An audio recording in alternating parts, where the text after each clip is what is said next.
Hello, everyone. This is Lenard Guzman here with Emily Robinson on the Modern Divorce Podcast. It's July 15th, 2022. We're here in Los Angeles. It's like going to be, I think, 100 degrees and climate change is here. And I think in California, we're short on the water supply. So coming into divorce, do people, I know I'm more, I guess, irritated in the hot weather. Uh, is there a correlation between divorce rates and like hot weather? I mean, it's hot everywhere, but maybe seasonal. Is that am I reaching too far there? It is seasonal, but I think in a little different way than you'd expect because people have their kids home during the summer. Things are more relaxed. They're doing camp. And I think a lot of people don't want to pursue the divorce in the summer because the kids are home. So I think summer actually is when people are least likely to file. Whereas in the fall, when the kids are back in school, they're probably more likely to file. So it's seasonal, but kind of in that way. Oh, so it's around the kids. Okay, well, so it's inverted because in the summer it's hotter and there's less of, okay. So But then people don't file at Christmas time either because they don't want to go through a divorce at Christmas. So it's actually like the middle seasons, like fall and spring, I think are the busiest for divorces. And then summer and winter are the least busy. But I don't think it has to do with the weather. It's more with this kid's school schedule. interesting. Okay, so with that, good intro. I don't know what to make of it, but let's get into the news. Let's get into the news today. And so what we do in this part of the show, we go over the news of what's trending in Google. A lot of times we see celebrity news. There's not a lot today. There is some. Maybe trends, maybe people or articles are written about child custody, finances, most common things. But we find something new every day here. Every time we go through the news. So today, here we go from The Guardian. My husband and I have separated, so why do I find it possible to get a divorce? Let's see, I'm a columnist, Eleanor Gordon Smith. See what she says here. So I'm in my early 70s. I've been married to one man for over half a century.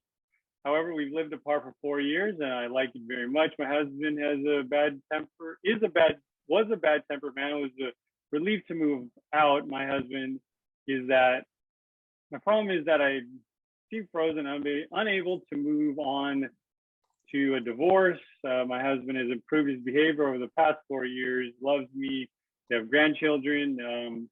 However, I don't love him anymore. Recently, I met a man who would like to become more involved with me. I'd love to have an affair with him, but I know I don't want to marry him or moving together. He lives hundreds of miles away, but what fun it would be to have as a boyfriend. He's kind and I enjoy his company. So my question is, why do I find it impossible to get a divorce? The situation is eating me up and the stress is affecting my health. I am an introspective person, but I don't understand myself in this situation at all. Well, I think the answer is just that the emotions in these things are so complicated. It feels like it should be logical because these are legal issues that, you can take step by step and fill out forms and do paperwork and get a divorce. But the emotions are really, really deep. I mean, a lot of people look at marriage as a lifelong commitment. So for that to end is really stressful and mentally difficult for them. I know many, many, many people that cannot bring themselves to do the paperwork, even if they're totally ready for a divorce. So I think it's just divorces are very complex emotionally, and you probably aren't going to understand all the layers of your emotions, which is why I always say go to a therapist, go to a support group. Like, you need help through this. It's not easy. All right, our next topic here from Newsweek, our article. So this case, a woman divorcing husband over 12 years, up 12 years over an unexpected pregnancy, and it's, I guess, sparking some debate. So a woman has shared how she and her husband are on the verge of a divorce after 12 years and from an unexpected pregnancy. So this has gone viral. We've been married for 12 years. We are both child free. And it's one of the things that we bonded over. Now I'm pregnant. I'm not religious or anything, but I'm 40. He's had a vasectomy and it's like a miracle. So she explained that she wants to keep the baby, but is scared. Meanwhile, her husband had made it clear he was not thrilled. He made it clear we're too old to be parents and we hate children. But so that if I want to keep it, then it's a divorce. I do hate children, but not this child, she wrote. Wow. Okay. So I fully understand that this means the end of my marriage. It pains me that he thinks I made a choice between him and a fetus, but I don't know how to explain it. Let's see. There's more. Wow. Okay. So she's like, okay, she's asking for comments. There's comments. She wants brutal and honest opinions based on your experience. Is it worth it? Are these just my hormones being crazy, making me emotional, or is this real love? Yeah. So, what's your take on this? Just for the heck of Wow. Well, like when you are as a mom who's had children, whether you really like other people's children or are a kid person or not, there's something so different when it's your child. Like something is growing in your body. You are creating a life, and it's connected to you in a way that nothing else in the world is. And it's really hard to explain, but if you've ever carried a baby, then you probably understand that feeling. I think that, once you actually realize you're pregnant, it does change your mind about kids and wanting kids, because it makes it a reality. And on top of that, now you have to make a really hard decision about terminating a pregnancy versus not. And that's an emotional decision too. So, I don't think it's necessarily fair to say she's picking the child over her husband. This is something that happened not on purpose. And she's decided that now that she feels how it feels, she wants it. And just like any other thing in a marriage that causes you to realize you want different things, they now want different things. And that may be a reason to go their own directions. But it's not necessarily you're picking those things over your marriage. It's just that your goals and your desires have changed, and now you're going different ways. I don't know. Maybe the husband doesn't like Little League and kid sports, maybe, or kids cartoons like the Minions. I always watch it anyway. I don't have kids, but it's a crazy thing. Like kids are into Minions. I was like, this is adult. These cartoons now are so adult. Like I know the jokes and the subtleties. Like there's a movie, the one that came like it's called The Bad Guys. I don't know if your kids have watched that. Like it's very like the jokes are very from what we watch. Yeah. It's like is it a PG-13, I think?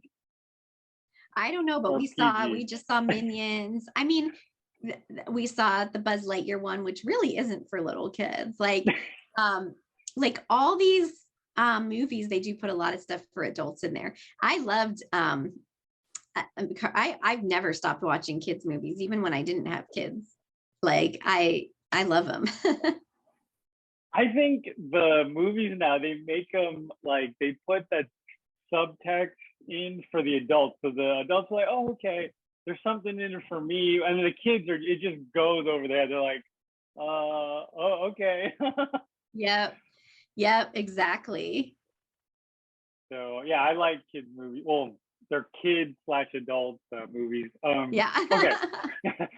Speaking of children, this is like a kind of like an ongoing topic that I've noticed here. So from Washington Post, how do we help our child deal with our impending divorce? So this one looks like they wrote this question in. So we're about to tell our sensitive 7-year-old son that we are separating and moving out of our home into 2 separate places. I'm so nervous. Do you have any advice? We are looking for family counselors to work with, but don't have availability for a few months. We waited as long as we can. We're both moving within our current stomping grounds, and we will go to the same camp, school, etc. Any previous mention of moving out of our house has brought lots of tears. The split is mutual and amicable. Okay, so tough situation with this kid. I mean, it's always hard with kids. Everybody's kids are different and have different sensitivity levels. And, you have to do what you think is going to be best for your kid. But again, I always think play therapy, if they're really young, or just therapy in general, is super helpful. Maybe you want to share, talk to the therapist about how do we present this to the kids in a safe way. And maybe that will even be presenting it in therapy. It's never going to be easy, but if you get the advice of a professional and a child or family therapist, maybe that can be you can make it as smooth as it could possibly go. Okay, the next here is from slate.com. What it took for one Gilded Age socialite to get a divorce and keep her dignity. Oh, so this is from 1903. Okay, so let's like a long story, but so Flora Bigelow Dodge did not travel to. Oh my God, this is a whole. Let's get to this. This is a talking point here.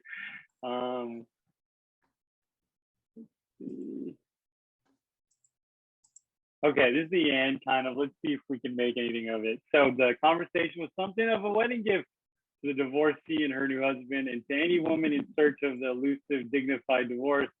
There's a hint of which Lord and Lady Wimborne cannot fail to take, wrote the Associated Press of the meeting. It is certain that when Mr. and Mrs. Lionel Guest again visit England, they will be received in a very different manner. Okay, so let's kind of get past it. So 1903 to 2022. So this is from adapted from the Divorce Colony, How Women Revolutionized Marriage and Found Freedom on the American Frontier. It's the modern, like 2022 now. Lots have changed. And so what's like, but still, we're kind of like still in a way programmed. Like I see it less in the, I guess the Gen Z generation, like the kids coming, like are born in like, what is it, like 20 to 2000? Yeah, I think so. So it's like the programming for them. It's like a lot of them, they talk back to me, like these 10-year-olds, they talk. So it's like they're programmed differently. Is that something that, do you probably deal with cases with Gen Z yet? Yeah, I do. I mean, I think that people from different generations look at divorce very differently. I think for older people, there's a lot of shame connected with it because, you really felt like the marriage vows meant marriage is forever, and leaving the marriage is like giving up. And I think younger people, especially like Gen Z or like the, very young people getting divorced, I think might have a much different view because, feminism is a lot more prevalent, and women are taught, like, don't stay in a relationship if you're not happy, you're not being respected. And I think people are much more empowered to feel like they can leave if they're not happy. And there's a lot less shame associated with it. It's more like actually empowering to leave an unhappy relationship. So I definitely see that as a big difference. You ever tell like someone, I think under 20, how you met? Like, so I met my wife in real life, and they're like their jaw, like they're like, wait, what? You didn't like swipe and on a you didn't Right. meet on dating? Like their jaw just dropped. It's the weirdest thing. I'm like, oh well, I mean, I could put anything on my profile, my dating profile, and but their job, it's just the weirdest thing. They're I just like, know. I know. I have seen that, like, because I met my husband in person too. And I know if people are like, whoa, it's just not how people meet these days. it's I mean, like, it's basically like matchmaking yourself now online. yeah, I mean, I don't know. Part of me is like, I wonder what it would have been like if I had done like I wonder like if my wife and I do like get on the same app and we find each other. I know, right? Isn't that interesting? All right, enough messing around. I'm in a mess. It's a Friday and I'm messing around a lot. Okay, so this next article is from marketwatch.com. My husband and I have been married since 2009. He won't put me on the deed to our condo. What happens to me if he dies or we divorce? Um, so, so I've Hmm. asked him. So wait, we don't have any children. There are no previous marriages. I've asked him if I need to be added to the deed of the home, but he states that if he dies, I immediately get everything. Oh, we don't have a will or living trust. We have insurance through his employer. Should I be added to the deed on our condo? I want to ensure that I would be able to keep the home if something should happen to him, or if we divorce. We currently have 10 years left on our mortgage. You want to give Wow. this a go? Well, it depends on the laws of the state because you don't always inherit all of your spouse's property if they pass away and you don't have a will. So it's certainly safer always to have a will and trust, regardless of whether your name's on it or not, that says what your desires are.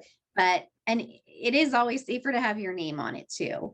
Again, it depends on the laws of the state, but in California, if your name's on it, then it will clearly be community property and you would get the whole thing. But if there's any chance it's separate property and there's no will, you wouldn't get the whole thing. So definitely you want to do those two things, add your name and have a will and trust.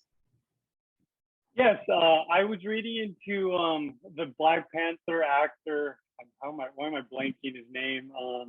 Chadwick. I Oh, can't remember. I I know who forget you're his talking first about. name. So I was reading about his case, and his estate went to probate. So it went to. So I guess it somehow got cut in thirds. His parents, his wife, and then the state of California got like because it went to probate, right? So which is just it's not a simple thing. It's simple and it's not if if you have a will, but young people probably didn't plan on dying, but even older people like I've known of that didn't have a will, and it's huge it's just a huge burden on the family because you have to pay, so you have to liquidate your assets, and you're on the hook for it. Yeah. Yeah. And there's taxes and fees and all these things that you may not have to pay if you have a will and trust. So it's much better to always have a will and trust.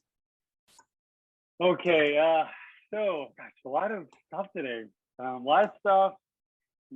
So we're gonna get to the part of the show where we ask Emily anything, and these are posts that people put online that maybe people are going through their the start of their divorce journey. Maybe they're having mental health issues, and Emily likes to give us advice and tips to make us feel better. All right. First one is getting started.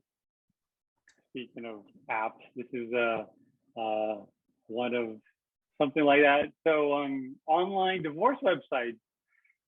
Did you go through an online site for divorce? I'm debating about doing it. We're in agreement of everything and we have no children. We just need to make it official. What was your experience going through the process via online versus getting an attorney to represent you?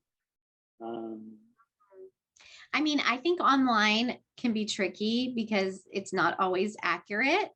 You don't necessarily need an attorney if there's nothing to argue about, but I'd recommend going to like a paralegal at least to do the document preparation more than online, because a lot of the online sites, there's no way to know if you're doing things right or wrong. Things may get rejected from the court. I think it's better to go to like a document preparation service. All right, our last post of the day. We're cutting short on time here, but it's a social media one. Deleting X off Facebook. I've been divorced since April. I'm still friends with my ex-husband on Facebook. I know I need to delete him, but there's something holding me back. I deleted him off Snapchat yesterday, and I feel good. We didn't end on great terms, but not the worst. How can I give myself a push to delete him off Facebook? That's a good question. I mean, these days, deleting people off social media, I know, is a big deal.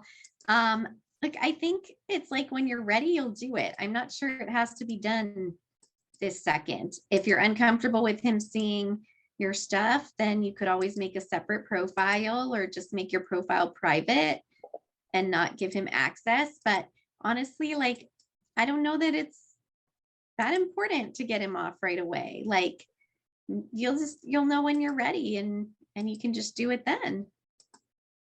That's all the time we have for today. Thank you so much for joining us on the Modern Divorce Podcast, and we'll see you next week.